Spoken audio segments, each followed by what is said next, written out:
រដ្ឋដែលរស់នៅតំបន់ក្បែរប្រាសាទតាមាន់និងតាក្របីបានចាក់ចេញពីលំនៅឋានសាជាថ្មីដោយសារតែស្ថានភាពនៅតាមព្រំដែនជួរមុខកម្ពុជាថៃបានកើនឡើងកម្ដៅឡើងវិញប្រជាពលរដ្ឋមួយចំនួនដែលរស់នៅជិតប្រាសាទតាមាន់តាក្របីនិងថ្មដូនបានចាក់ចេញពីភូមិរបស់គាត់សាជាថ្មីទៅរកទីកន្លែងសុវត្ថិភាព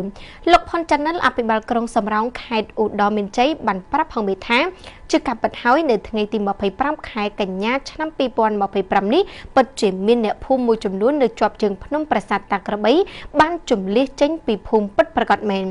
ការចាក់ចេញនេះដោយសារតែពួកគាត់ទទួលដំណឹងពីកងទ័ពយើងនៅជួរមុខដែលជាសាច់ញាតិរបស់ពួកគាត់ប្រាប់មកថា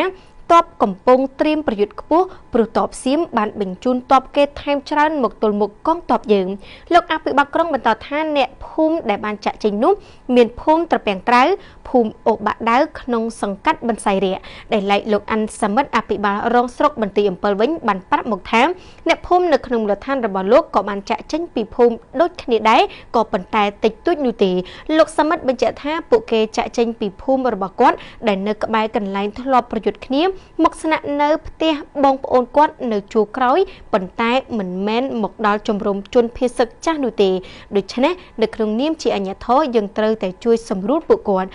លោកមានច័ន្ទយ៉ាដាអភិបាលខេត្តឧត្តរមានជ័យឯណោះវិញបានប្រាប់ផងមេថាពេលនេះការជំលះចេញពីភូមិរបស់អ្នកស្រុកមានតិចតួចទេព្រោះអ្នកនៅព្រំដែនឥឡូវគាត់ដូចជាស៊ាំតែនឹងសង្គ្រាមទៅហើយលោកអភិបាលខេត្តបន្តថាទោះជាយ៉ាងណាលោកនៅតែមើលថែពួកគាត់ឲ្យបានល្អប្រសិនបើមានហេតុការណ៍អាក្រក់យើងនឹងសម្រួលពួកគាត់ឲ្យចាក់ចេញភ្លាមមិនបង្អង់យូរឡើយចំណែកកងទ័ពនៅជួរមុខចំណុចតាមាន់តាក្របីថ្មដូនឯណោះវិញបញ្ជាក់ផងដែរថាកងទ័ពពិតជាបានប្រុងជើងការខ្ពស់ពិតប្រាកដមែនចាប់តាំងពីយប់ថ្ងៃទី